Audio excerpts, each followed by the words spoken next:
itu sekarang ya. Dan ini kelihatannya Satrio Piningit yang akan datang pun akan tetap berangkat dari sana. Kenapa?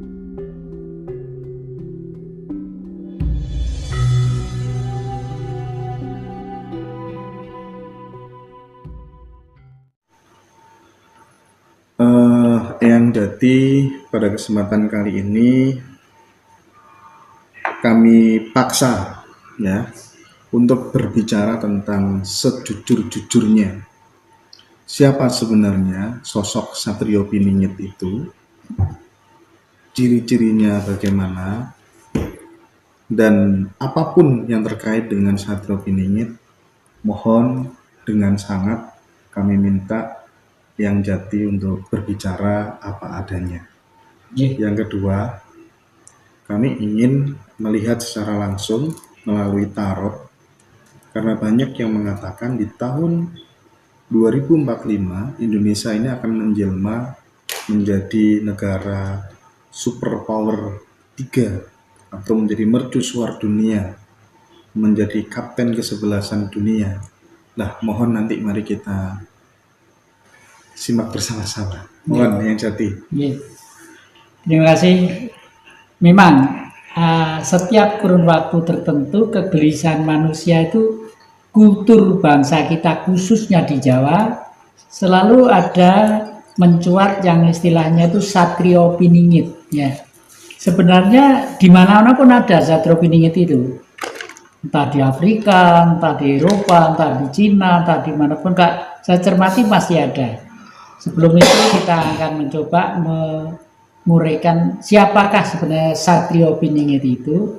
Satrio itu adalah seorang pejuang yang mempunyai inisiatif untuk menyelesaikan permasalahan yang ada di dalam lingkungannya. Nah, Piningit artinya adalah tersembunyi. Kenapa tersembunyi?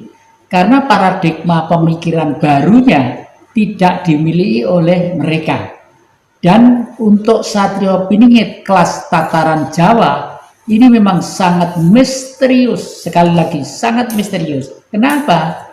Karena di Jawa itu adalah pulau sakral, pulau suci yang harus menjaga peradaban dan stabilitas ekosistem pergaulan di dunia.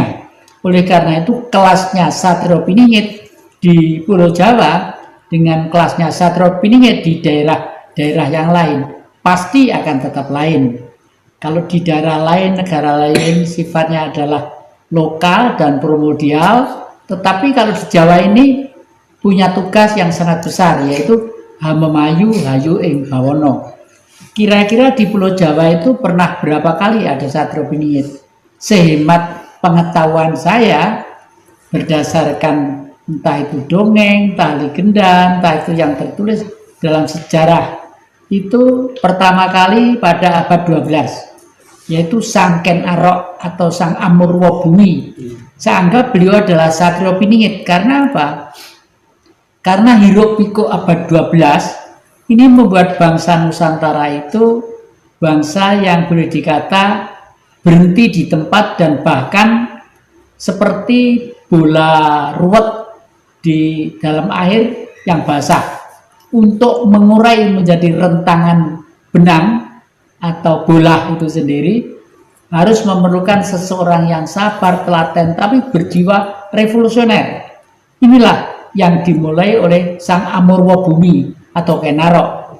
Sehingga Sang Amurwa Bumi itu mempunyai konsepsi yang menjadi visi dan misinya selesainya Nusantara ini.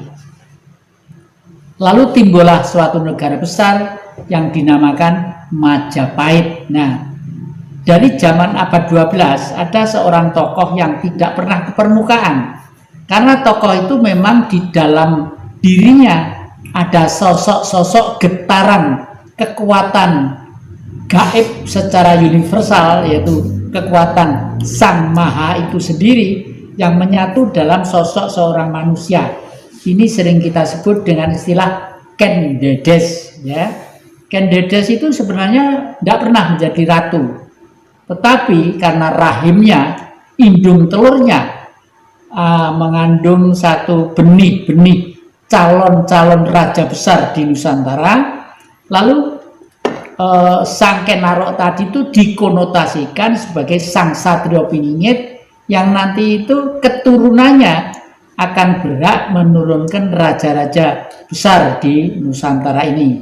Ternyata memang betul. Oleh karena itu yang terakhir kakek membuat naskah atau buku yang judulnya Misteri Gunung Arjuna. Karena Gunung Arjuna itu dikelilingi oleh kerajaan-kerajaan sejak dulu kala, Panjalu, Kediri, Singosari, lalu Trowulan, Mojopahit itu sekarang ya. Dan ini kelihatannya Satrio Piningit yang akan datang pun akan tetap berangkat dari sana. Kenapa berangkat dari sana? Karena dunia ini sudah tidak ada yang mampu membongkar peradaban sehingga menuju dalam satu peradaban yang selaras, serasi, dan seimbang dalam tata kehidupan politik, kemanusiaan, budaya, pendidikan, dan lain sebagainya. Nah, oleh karena itu waktu itu sebenarnya sudah timbul Satrio Piningit yang di abad ke-19, yaitu Bung Karno. Bung Karno Satrio Piningit juga, tetapi Bung Karno sebagai sosok manusia pasti juga ada kelemahannya, kelebihannya, kekurangannya, dan lain sebagainya. Oleh karena itu sosok ini pasti akan diteruskan oleh generasi-generasinya dan masih berada di lereng Gunung Arjuna juga. Kenapa? Karena mau tidak mau hitungan 7 itu menjadi hitungan yang pasti ya. 7 hari 7 bulan pitonan kalau orang Jawa, 7 tahun windu gantinya situasi peradaban, 70 tahun rata-rata umurnya orang, 700 tahun mau tidak mau harus ganti situasi politik yang baru, mau tidak mau ya. Misalnya tahun berapa ya, tahun 1900 sekian, kamera dengan tahun 2021 sudah barang tentu lain, fiturnya lain, digitnya lain ya, daya tangkapnya lain, pencerahannya lain, dan fasilitasnya juga akan lain. Ini adalah zaman. Nah, demikian juga Satrio Piningit yang baru nanti itu mungkin sudah tidak bertele-tele seperti era-era yang lalu. Karena apa? Era-era yang lalu itu manusia masih banyak dipengaruhi oleh lingkungan kehidupan budayanya, misalnya ya, dengan kitab-kitab suci yang bercorak ragam segalanya macam, dan setiap si kitab suci selalu mendambakan akan lahirnya manusia yang baru yang digendaki oleh lingkungan itu. Demikian juga tahun 2021 ini adalah sudah sangat baru. Tadi saya katakan eranya adalah era digitalisasi. Oleh karena itu metode pembelajaran untuk memahami tentang Tuhan sudah harus secara rasional, ilmiah, dan bila perlu suatu saat akan diiyakan oleh setiap kelompok manusia. Satrio Piningit akan membawa ke sana, dan ini adalah dari lembah Gunung Arjuna. Dari lembah Gunung Arjuna, ya. Ini ada satu pertanyaan. Apakah Satrio Piningit nanti akan membawa aliran spiritual Tantrayana ya? Nah, ini saya tidak begitu memahami tentang Tantrayana, tapi mengingat itu adalah kultur Tantra yang dilakukan oleh manusia. Saya tidak mengatakan agama, yang dilakukan manusia pada waktu manusia masih akrab dengan alam. Saya yakin akan kembali ke sana. Karena sebenarnya akhir-akhir ini alam dengan manusia itu sudah agak menjauh karena manusianya sudah banyak mengeksploitasi tentang alam. Justru alam menjadi rusak, ekosistemnya menjadi tidak seimbang dan sebagainya. Oleh karena itu teori Tantrayana tadi itu saya yakin akan kembali mencuat ke sana. Gitu. Ini ada juga yang komentar gini ya, Satrio Piningit itu berada di Maospati, sebelah timur Gunung Lawu, timurnya Bengawan Banyu kan. Bebas lah ya, orang komentar apa aja bebas Iya, lah ya. iya. Jadi memang banyak sekali perspektif terkait dengan Satrio Piningit, teman-teman. Diambil mana yang pas sesuai dengan pemikiran kita ya. Oke. Oke. Ada ciri-ciri spesifik nggak yang jadi kira-kira karakter orangnya harus seperti apa gitu?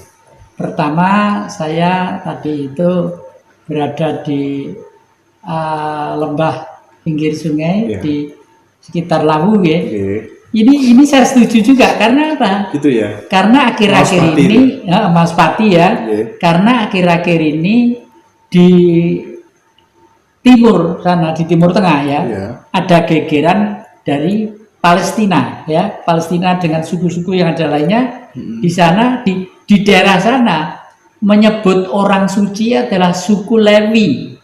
Lewi, Lawu, apa bedanya ya? Lewi, Lawu. Tadi diutarakan dengan bahasa Jawa ini jelas. Lo itu lembut ya, hablur lembut, artinya luhur suci. W itu titik, V artinya V, karena tak terbatas banyak, tiada orang yang tahu jumlahnya berapa, akhirnya menjadi W, menjadi huruf V.